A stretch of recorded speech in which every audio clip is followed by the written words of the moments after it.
This is food. This is beans.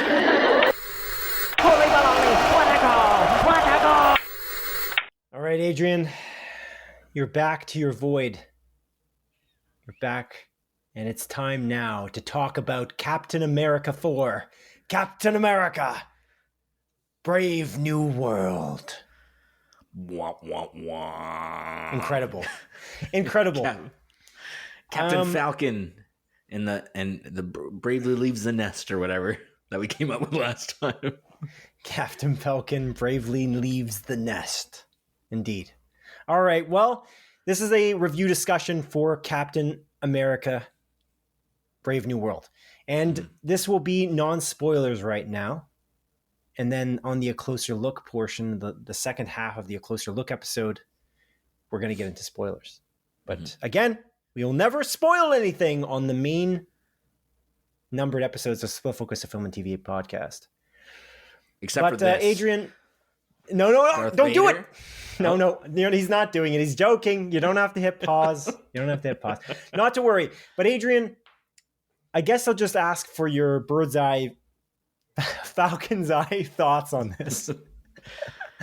To start, what are your Falcon's eye view thoughts on Captain America 4?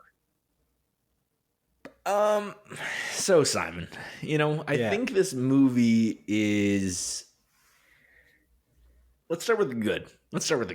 This movie, I think, has. Oh, okay. They're bird's eye thoughts, so you can. Yeah, there's some good and a lot not good with this movie. Oh no! I think this movie's a little bit of a mess, unfortunately, which I'm bummed about. I'm more bummed than anything. Like once we left that theater, it wasn't like a visceral hatred for the movie. It wasn't like this is the worst thing I've ever seen. It was quite literally like, oh man, that kind of sucks, dude. I'm not angry. I'm just disappointed. Quite literally. And I feel like that kind of encapsulates what this movie was. There is some good in it, again, which we'll talk about in a little bit more detail. But I think as a whole, this movie is a miss. Mm-hmm. And it sucks that it is. Yeah. The movie doesn't suck. It sucks that it isn't great. It isn't good. I said on episode 103 of our podcast, I said that I was hoping it would be the spark that lights the fire of the MCU's current phase. That going into Thunderbolts and then Fantastic Four especially, that it would take momentum into the Avengers. And this was not the spark. I will say that. It didn't spark anything. It's it's a movie. It kind of feels like the way I felt kind of leaving the movie Wolfman, actually. Yes. It's like it exists, but why you waste this potential and the money to build this movie when you could just write it more exactly? In more detail, actually understand the political situation of the countries that are talking to each other in the movie and the various there's so much going on, and I feel like there's just not enough character development. There's not enough villain character development in particular. It's interesting in terms of good stuff. I will say I kind of liked Anthony Mackie's Captain America 4's costume. I thought his costume looked pretty cool. I liked it. I thought, honestly, Harrison Ford looked cool as a Red Hulk. I thought that was pretty cool CG. That was pretty neat. Your face is kind of indicating to me that you're like, it could have been better. Yeah. But I liked it. I don't know. I thought it was cool. I think what was Kenneth Saddlebauer was joking around that he was like, he's just a more jacked version of Temple of Doom Indiana Jones. Yeah. Just sunburnt Indiana Jones from Temple of Doom. But yeah, I don't know. Anything else you want to say to just complete your high level thoughts before we move into some more detail, some more non-spoiler detail? I think, like you mentioned, I think, Anthony Mackie's costume's really good. I will say, like, I really liked the addition of Joaquin Torres, played by Danny Ramirez. He's like the new Falcon shown in the trailer. Right. He was in Captain Falcon and the Winter Guy, right? I don't remember him. He must have been, maybe, but I don't remember him. And by Captain Falcon and the Winter Guy, I mean Falcon and the Winter Soldier, the TV series on Disney Plus. Was he actually? Because I do not remember him. But so that's actually a good point that's being made. So he's introduced in this theoretically or not, but he's not given a lot of backstory. And that's kind of another criticism in a weird way. Yeah. Like, it's like, I do like, I think. Yeah, he's in, he's right. Joaquin Torres, the Falcon and the Winter Soldier, he's in it. Oh my God, I don't remember him, which is funny because I thought this was his introduction. But I was like, I do really like the relationship between him and Sam. Like, I think they play off well each other. I know Isaiah Bradley, he was in Falcon and the Winter Guy. That much I remember. And I really like his addition into the movie and, again, how he plays off of Anthony Mackie. I think I don't love Anthony Mackie's acting a lot of the time. There's something about him that I don't really enjoy. But I think he does a really good job shooting the shit with the people on screen with him. I think he has really good chemistry with the people around him quite consistently. Yeah. And, you know, the relationship between him and Joaquin and him and Isaiah was really good. Like, I love, like, so a lot of people complain about Marvel humor in everything, whether it's video games, the MCU, just general movies. And then it's always like, oh my God, he's right behind me, isn't he? Or it's like, did I just do that sort of thing? And I think this movie, funnily enough, doesn't have much of that. There's a couple of like those moments, but this movie doesn't have that sort of tone in the humor aspect. But there is funny moments, and it's literally just the characters shooting the shit back and forth with each other. That like made me laugh a few times, actually. And I really enjoyed that part of the movie. That's about it.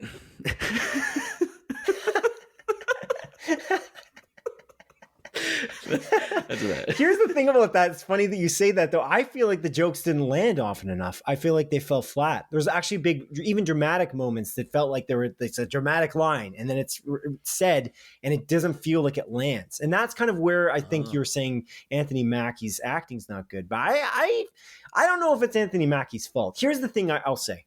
I think that Harrison Ford and Giancarlo Esposito could act out the phone book. They could read off the phone book and make it compelling, okay? But I don't know that Anthony Mackie necessarily can. I'm not sure, honestly, that Danny Ramirez necessarily can. Maybe not yet. Maybe they can if they have a certain director. I don't know. Or certain writing. That's a whole different story. My thing is that I don't think they had a lot of safety nets. I didn't think there was a lot of trustful situations where the director, Julius Onah, and the writers, Malcolm Spellman and Rob Edwards, and Julius Onah, I don't think they actually helped them at all. They did none of the actors any favors. I think Harrison Ford was very capable the whole time. I think he sounded good. I believed him as the president of the United States. I believed it. I was cool. And the thing about him is also, that's another thing I believe, is that Harrison Ford was playing William Hurt's character of Thaddeus Ross, of course. That's not a spoiler. Of course, that's in the trailer. Yeah. And Thaddeus Ross becomes the president, as it is in the trailer. And specifically, Harrison Ford, I believed him as William Hurt's Thaddeus Ross. And I think that's really cool. That's awesome. I believe that. But the problem is that the writing, it doesn't feel specific enough, and because I felt like the jokes were falling flat, and the dramatic scenes didn't really work. There's a moment where you laugh during a dramatic scene between Anthony Mackie's character and Harrison Ford's, and I was like, yeah, because it's just cheesy, because they don't sound like real people. These people don't talk like normal human beings, and the plot's too convoluted for no reason, and they don't character development they're villains enough. It's kind of like a movie that's going through the motions of an MCU. Like, we're an MCU movie. Let's do it. Let's make a ton of money. I don't know what. That's not the point, though. And the crazy thing. Go on. Sorry, I'm gonna. No. It's like I agree with that. But I feel like it's it tries to be an MCU movie in like all the wrong ways. And yeah, like the movie is very fast paced. It's high paced all throughout, but in a very bad way. I feel like things are consistently happening, but not because of what happened before. It's because the writers were like, oh, and then this happens. That's a good point. Yeah. The scenes kind of move quickly, but they also move quickly, and then they have this weird pacing issue where they jump to the next scene, and then they feel like there's like moments of calm between two characters, and then they don't feel that calm. They feel like they're just trying to move on to the next scene. It's weird. I can't quite describe it, but yeah, I can see that. Yeah. Yeah, I couldn't put my finger on it either, but yeah, it was very much like, I feel like it was like the writers being like, oh man, so Captain America, he like shows up in the White House, and then explosions happen, and then they do this, and then they do that, but it's not like, oh, the characters react this way because of what happened previously. And I feel like that was just constant in the 2-hour runtime of the movie, and it almost felt like this movie, similar to The Wolfman, funnily enough, like they cut out context. I'm like, did they cut the shit out of this movie and kind of break it apart in a weird way? But at the same time, it also kind of felt too long at times. Yeah, dude. How do you do both? Yeah. I don't know. It's so weird. And like, I want to say that it's like, oh no, they cut it to shreds, and that was the issue. But they're the guys that did Captain Falcon and the Winter Guy, and a TV show was not good. It was right. Not good. So Julius Onah, to be fair, didn't do that, but Marcus Spellman wrote Captain Falcon and the Winter Dude, and that show is reviewed well. But if you look at Marcus Spellman's Rotten Tomatoes scores, generally they're not good. And Julius Onah has a good movie in Loose, but then he's also got Cloverfield Paradox, which he also directed. Yeah, that wasn't a good movie. The thing is that here's the thing I have trouble with. I'm confused by it. It just seems like Kevin Feige and his team don't seem to be vetting these creators as much as they were, or something else. They used to like be on this crazy hot streak of getting people like James Gunn, who really hadn't done anything else, but he did these cult classic movies that people loved, and they got him to do Guardians of the Galaxy as an example. And then they have like Peyton Reed come in and do Ant-Man. He made movies like I Love You Man. Where is it? No, not I Love You Man. No, that's not him. Peyton Reed. No, he did the movie with Jim Carrey where the guy's singing with the guitar, and he's trying to... Yes Man. Right? Oh, okay. That's Peyton Reed. Am I wrong? I don't know, man. My internet's slow. I'm clicking it in. I'm pretty sure it's Yes Man. Yeah, he directed Yes Man, which was a hit, in my opinion. I think that was a good movie. Did you see Yes Man? Or the fucking Russo brothers that literally did Arrested Development and Community prior to coming and doing Captain America, the Winter Soldier. So the interesting thing about this is Marcus Spellman hasn't really had a good track record, but Julius Onah, like for stuff that we've seen that are blockbusters, right? Not maybe he's done really cool projects going through school or something. I don't know. But Julius Onah, he made serious movies from what I'm seeing. Like I don't see any comedy. The Russo brothers with their comedy chops. Joss Whedon has he's actually got a similar style in his works before he got Avengers. And things like Buffy the Vampire Slayer and Firefly, and like he had a hand in making, no, Alias. Joss Whedon did Alias. I swear to God, with Jennifer Garner. Wait, Alias. But that would mean that he worked with J.J. Abrams on that. Alias, Joss Whedon. Am I mixing that up? Because it's J.J. Abrams, right? Oh yeah, I think you're right. Maybe I'm wrong. Regardless of that. But the point is that they have these track records. They're smaller projects largely. Obviously, JJ is huge for Alias, but Joss Whedon wasn't big. Peyton Reed wasn't that big. Russo brothers weren't that big. Kenneth Branagh was okay. He did Thor. I thought the first Thor movie was pretty solid. It was a solid movie. Jon Favreau did a few things before that, but his biggest hit probably was Iron Man as a director. Mm-hmm. And so again, this is like they have these special ways of finding this talent that would just really kick off these movies. And these directors somehow come in with like a confidence that's clear. And they create this like very reliable script. And even if they don't have it, they are able to kind of rewrite it. I think like Peyton Reed, I imagine Ant-Man was somewhat improvised, like probably like throughout, which is cool.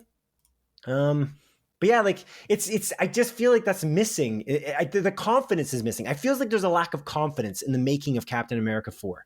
Like, it feels like these guys are like, we know how the formula works, and they're following the formula. Like, they followed a manual on how to make a movie. It's a piece of art. Like, you can't follow the manual. You got to make it with like feeling and passion. And it feels like there's no passion. That's the way I feel like it. It's just like made like a chair. Like you're building a table or something. You're a hammer. You're making IKEA furniture. You're just following the instructions. Like, that's not going to work. I don't know. It doesn't look fun to make. That's what I'll say for the actors. Yeah. Like it just seems like it's like, yeah, they're making an MCU movie and that's it. It's not the worst movie I've ever seen. Certainly, it's not even a bad movie. It's just not a good movie, and that's the kind of the problem. And that's not what I expect. And I know people always razz on the MCU. They look at it and say, "Oh, it's the MCU. MCU is just superhero movies." It's like, no. The advantage of the MCU is you can tell these very like a variety of diverse stories in a genre, which is like the superhero genre. And you can tell very, very different stories. Ant-Man's a comedy, like through and through. Guardians of the Galaxy is like a misfit team movie, like almost like a road movie in a weird way. Like there's variety. Winter Soldier, obviously Captain America. Is like Winter Soldier is a spy movie, thriller. Espionage. Exactly. And this movie in some ways is trying to be that, actually, just doing a bad imitation. Yes, very much so, which I want to dive into a little bit more in spoilers, because there are like specific scenes where I'm like, oh my God. Like, I think these guys were like, oh, we can do this. We can do Captain America the Winter Soldier and maybe do it better. We can do Captain America Civil War, like parts of Civil War, and do it better. And it's like, oh my God, you guys cannot. You guys are way in over your head. And I just think this movie kind of falls on its face because of that. And I feel like you said this as soon as the movie ended. And I think you said like, wow, like this is just wasted potential, I think is the phrase you used. And I could not agree with that more, because I feel like this movie it's funny. I said the same thing about Wolfman. Has a lot of really good ideas. The idea of a Captain America without the super soldier serum is so cool. And you could do this really well. But this movie is so poorly executed on that idea. And the issue is that they focus on it in the writing. They focus on, but then they do. I should have taken that super soldier serum, sort of thing. Again, like it's a plot point. They talk about it that Sam. Let's not get too much into that because I don't want to dive too much into spoilers. But I agree with you. That's a plot point in the show. Yeah, it's a plot point in Captain Falcon and the Winter Guy too. And they just don't. And they kind of just, if you look at the trailer, you can see they kind of do the opposite of what that actually entails. What does it mean to not have the super soldier serum is the question that needs to be asked, the what if question. And they don't really answer it. They just keep asking the question. They ask it over and over and over again, but they never want to answer. Actually, that leads me to something to talk about, actually. And I want to talk about this when we talk about Severance, probably on a closer look episode. But Severance has this tendency of asking the questions, the tough questions of the writer's room. The question, of course, Severance is about people who have their minds split, where they go to work and they're one person and they go home and they're another person. The work-life balance literally split in their mind. But they ask the tough questions of what that would mean scientifically. What would it mean emotionally? What would it mean in a person-to-person interaction? What would it mean going home to your wife? What would it mean if you had a relationship at work? What would it mean? There's like, ask every question about what if you actually Severance did exist, and they try to answer that.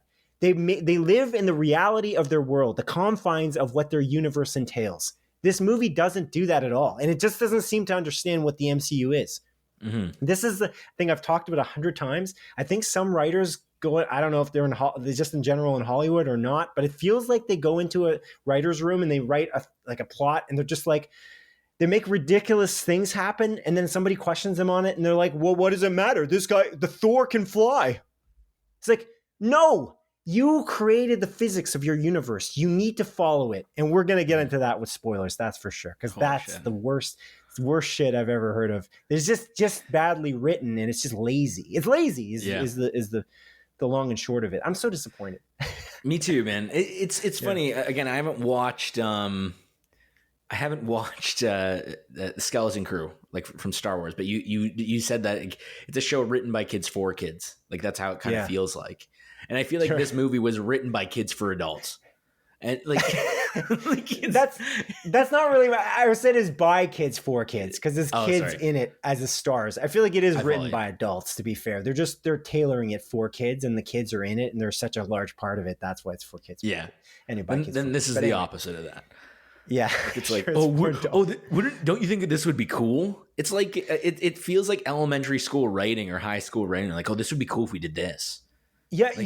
On that, but on a positive note, I want to emphasize this because you said a really good point earlier, is you said that this movie has really good ideas. Mm-hmm. And I completely agree with that sentiment. Like that's something that, was there a fly? Oh no. You looked up in the air. Is it like a mosquito or something?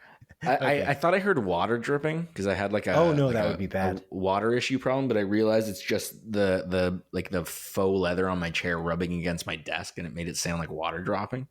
Oh, okay, that's good. What the fuck is that? Yeah, thank God. Thank God it's not water dripping. That would be a bad first week. Oh, I can get into that real quick. I know we're talking about no, I won't dive into that. We'll talk about that. You can do it. Do whatever you want.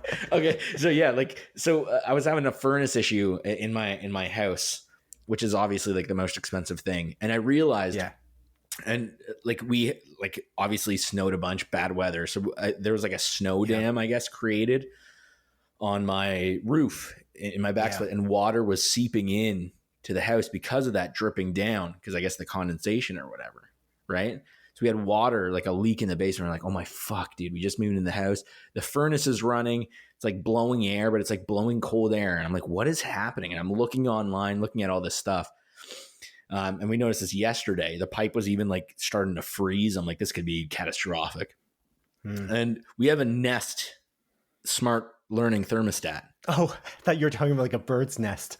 Oh no! So we have a bird's nest. It's like it's cold. Yeah, the Falcon Nest. We're bringing it back. We're going back into the movie. The Nest, Falcon's Nest. Yeah, no, it's like the Nest learning thermostat, and it was plugged into the wall.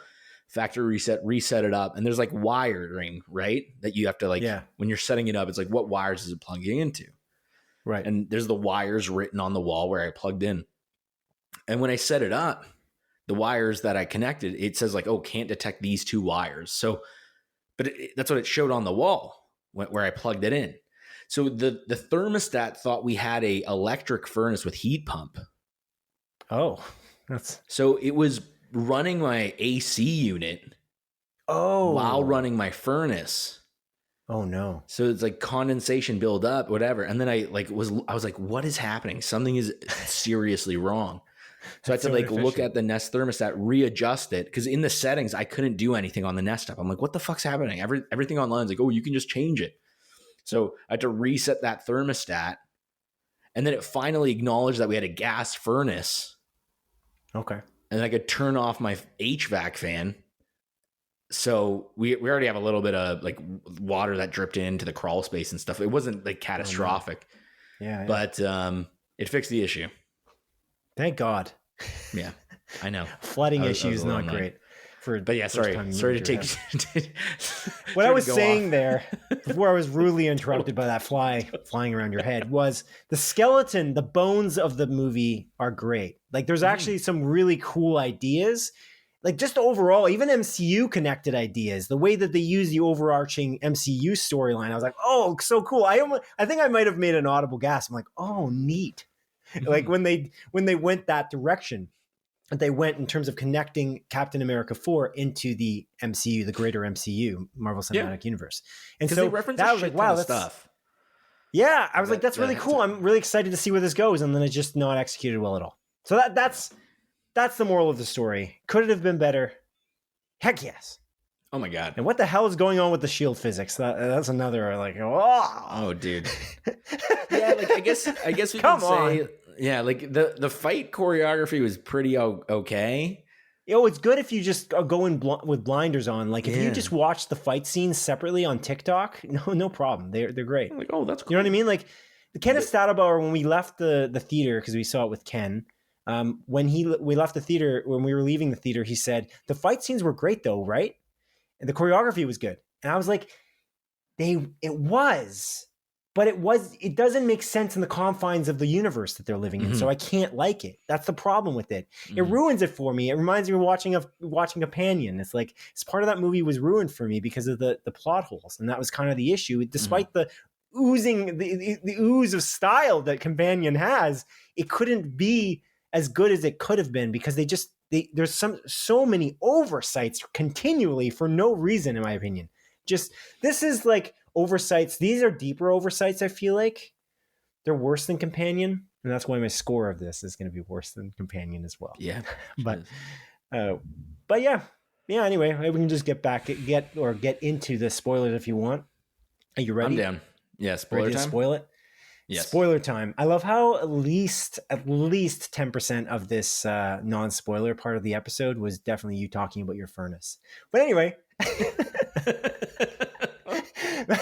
Moving on, we're gonna go into spoilers starting now, audience. So if you don't want Captain America 4, Captain America Brave New World spoiled for you, now's the time to jump ship and not watch this particular section. Cool. All right, Adrian.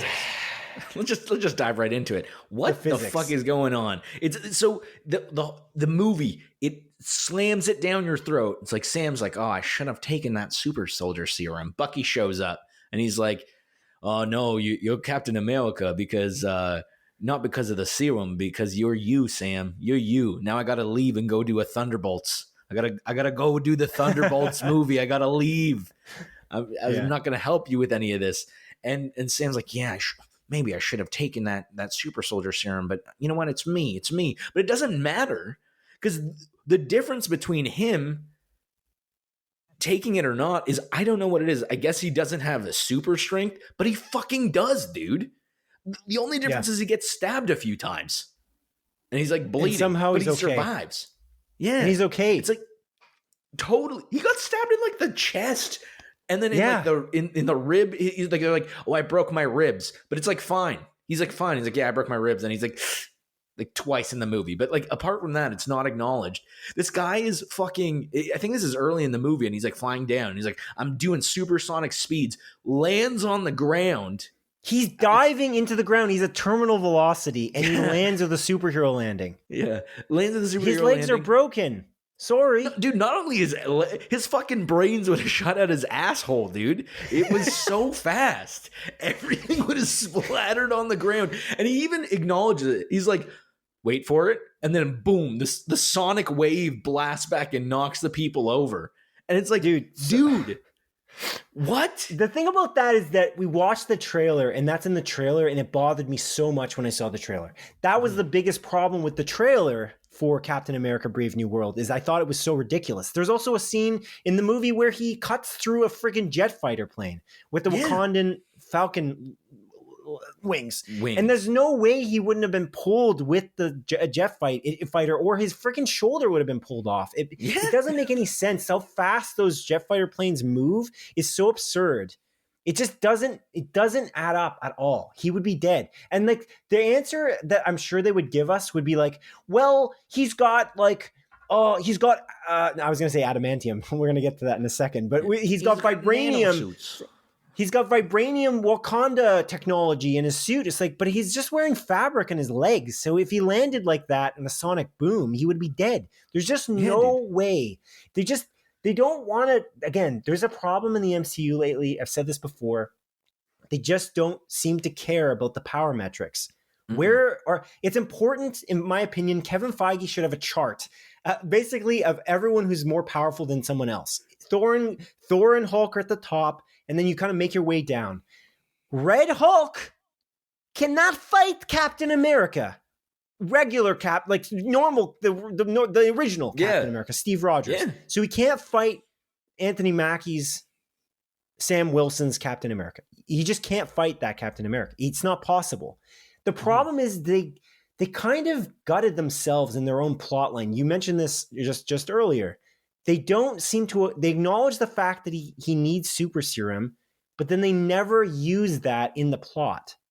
They just keep showing him like being literally invincible.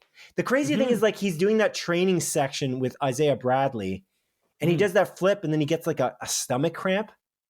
Yeah.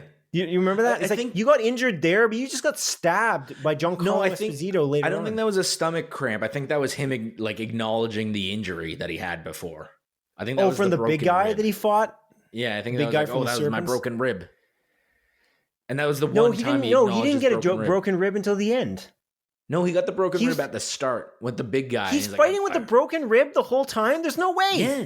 Yeah. He's a human being. There's no way. I know there's no way. That's the issue with this movie. Oh my God, I didn't know that. I didn't know that at all. Because it's the first fight with the big guy, and he's like, oh, I heard your rib break there. They don't get it. Like, they just don't get it. It's like, I don't need the super serum. Like, you have the super serum. You're more powerful than Cap. I'll give you another crazy example if you remember this. In Winter Soldier, after the elevator sequence, Cap jumps out of a window, but he's not actually that high up. He's pretty high up, but he gets his fall gets broken by a window, like another like glass canopy. Yeah. Over like the and then he lands and he has trouble getting up there. Yeah. He has trouble getting up. Friggin' Sam Wilson gets knocked across the friggin' parking lot where apparently Thaddeus Ross walks with his daughter. And he goes flying because his wing has like some kind of supercharged Wakanda fever juice in it, and it blows up, and then it shoots the Hulk and a human being without super serum across the parking lot. He lands with giant rocks on top of him. Dude. And he's just fine. No helmet. His helmet is ripped off already. It's gone. Yeah. He's fine though. He's just perfectly fine. Why would he have a problem? And then at the end of the fight, not only that, when he's getting knocked under the rock, everyone that was kilometers across town are just there. They just show up. Right. We're just here now. They fucking flew. The Hulk jumped literally the entirety of Guelph over. And then he like gets knocked under the rocks, and they're like, Sam, are you okay under these huge cinder blocks? Under this under this asphalt that just crushed you? Are you all right? And he's like, I'm fine. I should have taken that damn super soldier serum. He literally says that line. I'm like, that's funny, but it doesn't fucking matter, man. You're super powered. It's crazy. Yeah. Sorry, continue. The end of the fight. It's crazy in that. So at the end of the fight, he goes to see like Joaquin in the hospital, and he just walks there, and he just seems fine. Yeah. He's just like, I'm okay. I got to go somewhere. It's like at the end of Winter Soldier, Cap was in the hospital, wasn't he? I think so. That rings a bell. He almost drowns. Remember, Bucky saves his life. Yeah. I don't know. It's crazy. It's like, well, the guy with super soldier serum is less powerful than him. I also draw attention to the very beginning of Winter Soldier. On your left, right? Mm-hmm. Who's he saying on your left to? Sam Wilson. Correct. Yeah. He's too slow. Who is Sam running after in the very beginning of this movie? And he's just keeping up with him because he barely ran away. A super soldier by the name of, I can't remember his name. Isaiah Bradley, sorry. Yeah. Yeah, he's running after him, and he's not very far behind. He just seems fine. Although Isaiah jumps through the window, he takes the stairs. I was like, oh, that's a nice little nod to the fact that he doesn't have a super serum. But he caught up to him in like seconds. There was no problem. Everyone caught him. Like when Cap and when Black Panther are running, remember they're running down the highway faster than cars driving 100 miles an hour? Mm-hmm. How crazy was that scene in Civil War? That was awesome. Like even Black Panther is a super soldier, but he also has he's got super soldier serum and he's got vibranium.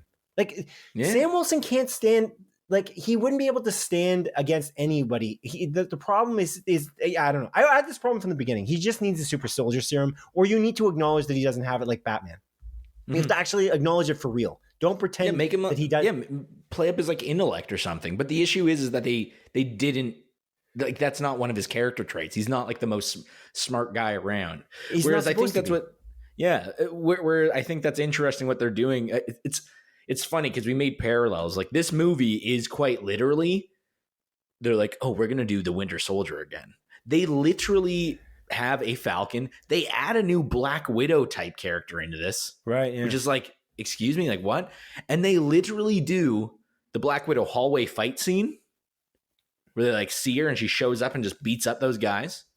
And they do the scene with Nick Fury in the road where Winter Soldier explodes his car. Right, and he's driving it like a gun, and they do the exact same thing just with Cap, like with Sam as Cap. But the thing with this one is like his Falcon is actually like he's a smart guy. Like they're playing up Joaquin as like a really smart dude. He knows tech, he knows how to hack things, all of that. So like his character, I guess, will have a little bit more depth. But it's crazy to me how much this movie wanted to be the Winter Soldier. And I'm honestly sick of people being like, oh, it's the next Winter Soldier. It's totally like Winter Soldier. It's like, you're not going to reach those heights. Why are you doing scenes from that movie worse? Just do something different, though. You could do something different and then make it good. Like, you don't need to do the same thing. It's confusing, though. Like, I don't understand. I don't know. I just don't. The super soldier serum thing just bothers the hell out of me, I guess. I don't know. I just don't know why it's just so lazily written.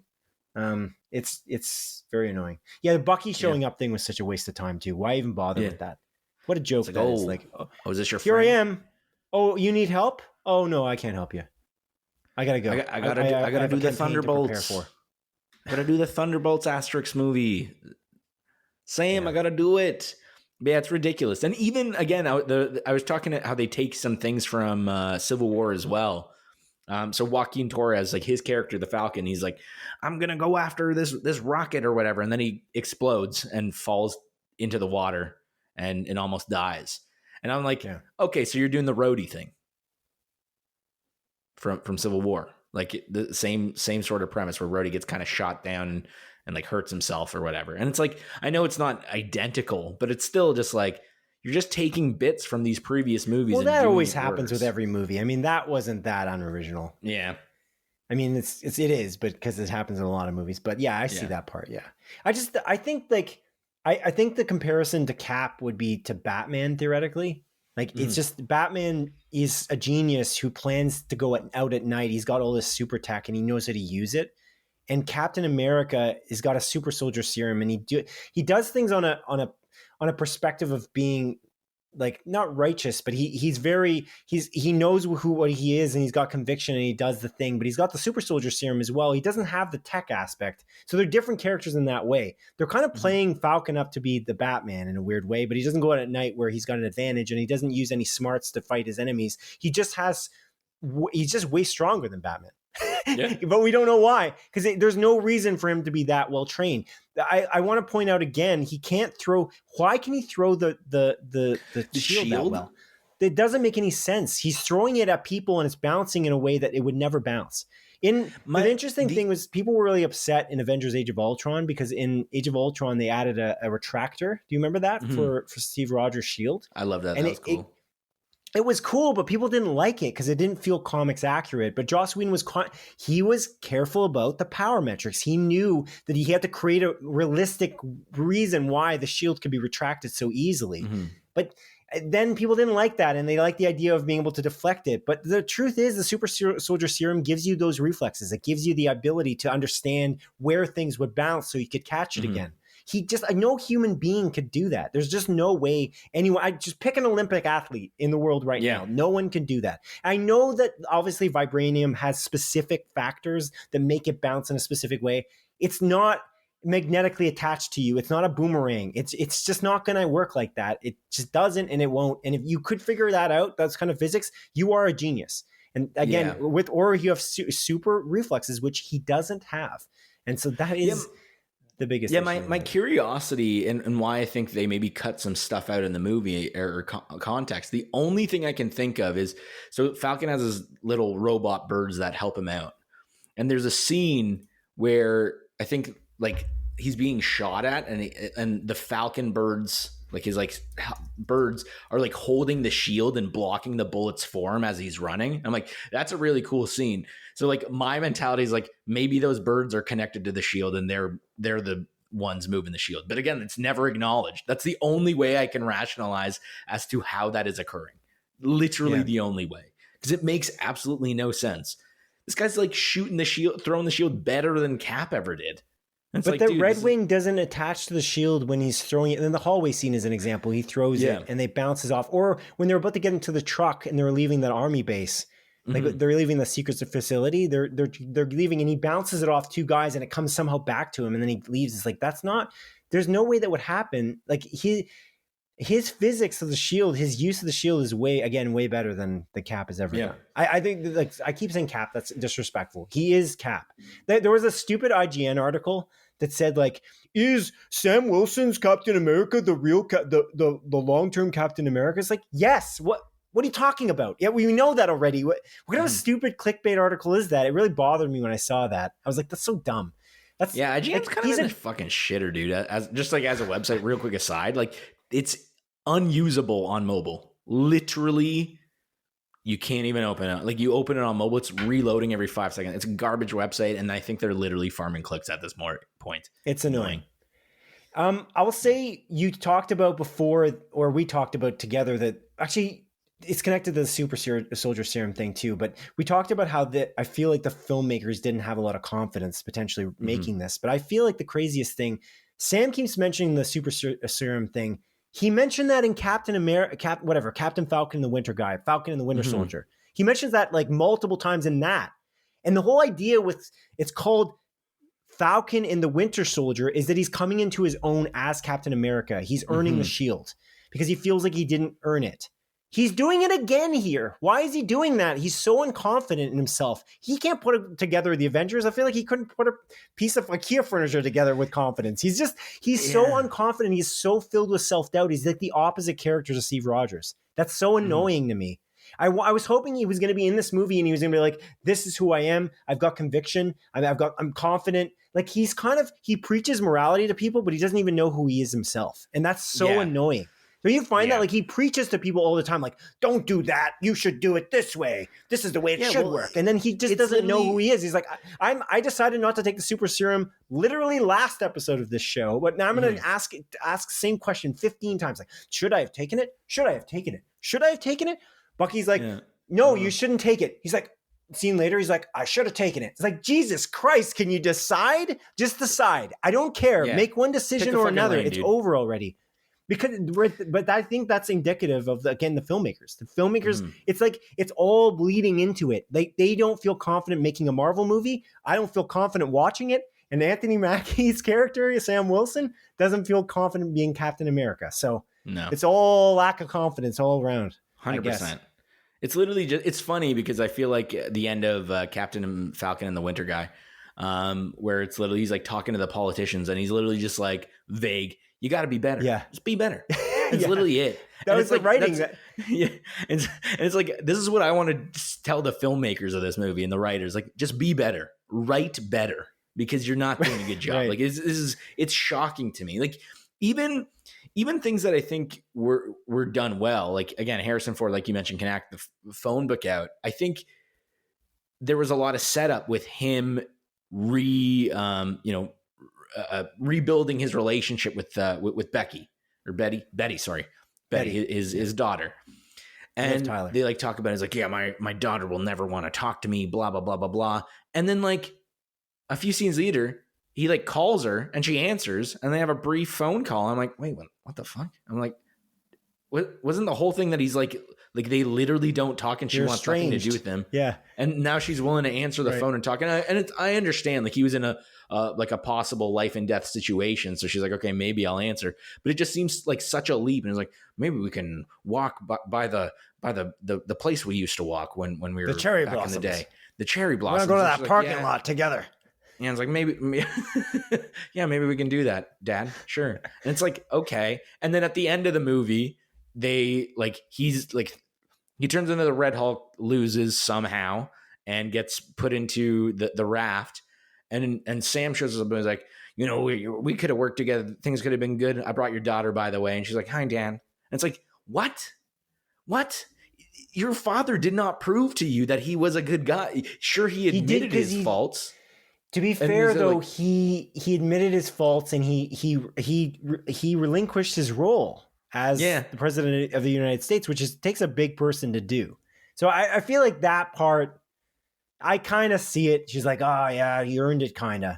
Because he did. It's not his fault. He turned into the Hulk. There's no build up to it. I guess no it is. Depth. It's just like, because he did. Oh yeah. Again, sure. It's like it's all surface. It's There's and no then. And it's not like because of this, like I feel like they could have like, again, funnily enough, this movie again felt too long while having literal substance. Like you could have played, Harrison Ford is such a good actor. Yeah. You could have played up his role more and had more scenes between him and Betty, like trying to rebuild that relationship and really instead of having her be a cameo like Bucky was. Like why are both of them in the movie at all?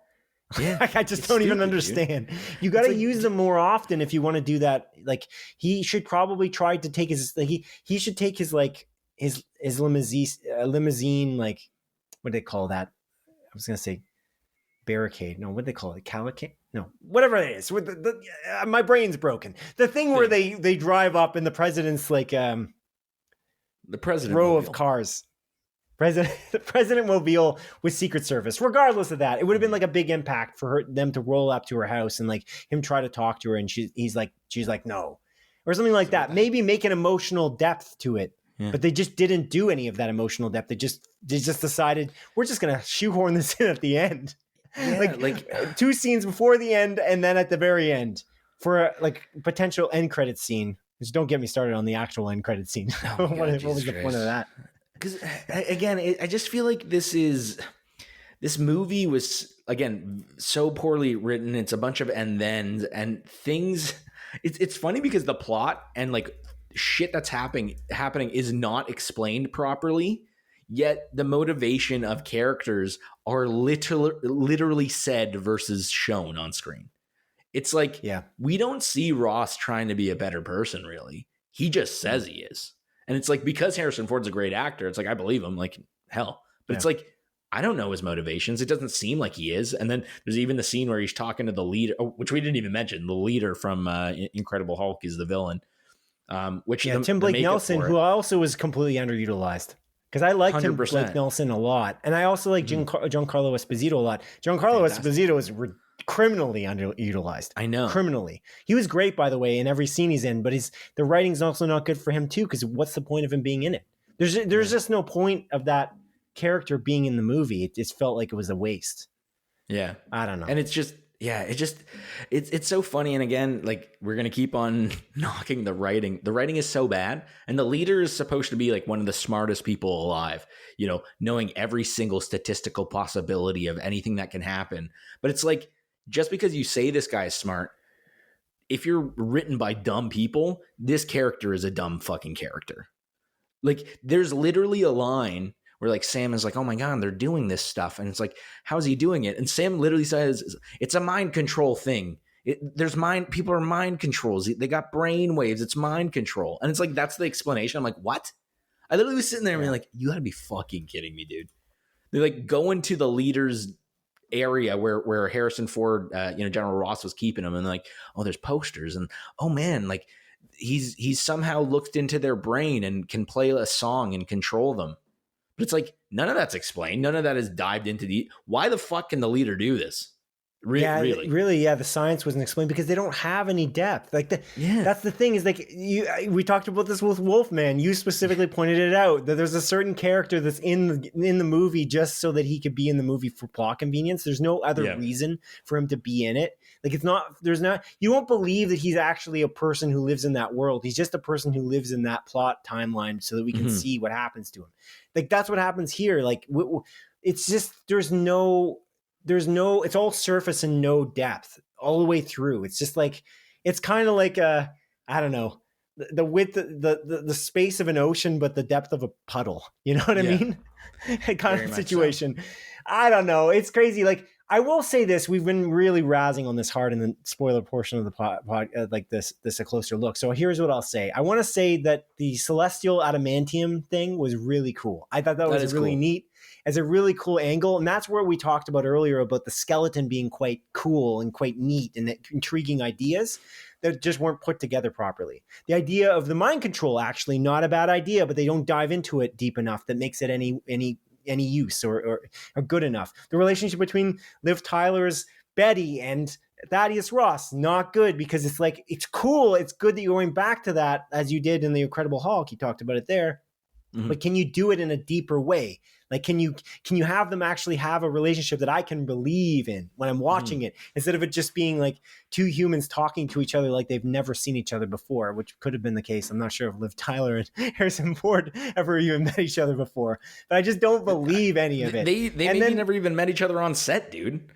Yeah, it's just maybe they're not seeing each other. It's this green screen. She's talking to a tennis ball on a hook or something. Yeah, maybe. But yeah, but I would say the adamantium thing is so neat. But there's the international conflict, which I think is really cool too, because it kind of ups the stakes from Winter Soldier, which is not really an international conflict as much as it is an American one until the end of the movie, I guess. But it's more of an American conflict with Shield, in Winter Soldier. But this is like an international conflict, which is really neat. But I don't really believe it. It just feels like the Japanese prime minister wouldn't actually he wouldn't, by the end of it, just believe Ross. Oh, it's fine. Captain America saved the day. Oh, we're good now. I don't believe that's the case. I think this incident would kind of go down in history and continue being a huge problem. It would be the next World War, literally. Literally, it's maybe American fighter jets started firing on Japanese naval ships, and then Captain America shows up and stops the American ships from doing it, and they're like, "Oh, okay."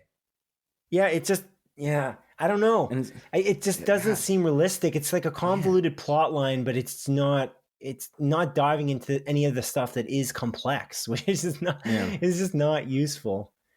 It's interesting because our friend Ken said he liked the movie, but he thinks that it could have had more depth as a TV show, and I do agree with him. Yeah, if it was different writers, because again, the one guy that wrote this movie already did a TV show, and that TV show wasn't good.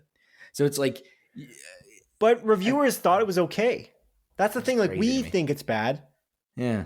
Crazy. Well, we saw this coming, because to us that's the same thing with that show. Is it feels like it's kind of useless. It starts on the same spot as it ends, and it kind of feels like, again, the characters don't have a lot of depth. They just feel, I don't know. There's interesting concepts there too. John Walker is really cool. Has a really neat idea. I love that awesome idea. Character. He's the best character in that show, and that's why I'm excited for Thunderbolts Asterix that Bucky's in. That he went to go do in the movie, where when he says verbatim, "I'm about to go do a Thunderbolts," and he leaves. No, he doesn't. And John Walker's there, in that movie, and I'm excited to see him because he was such a great character in Captain Falcon and the Winter Guy. Right. But yeah, I just again, you said it best.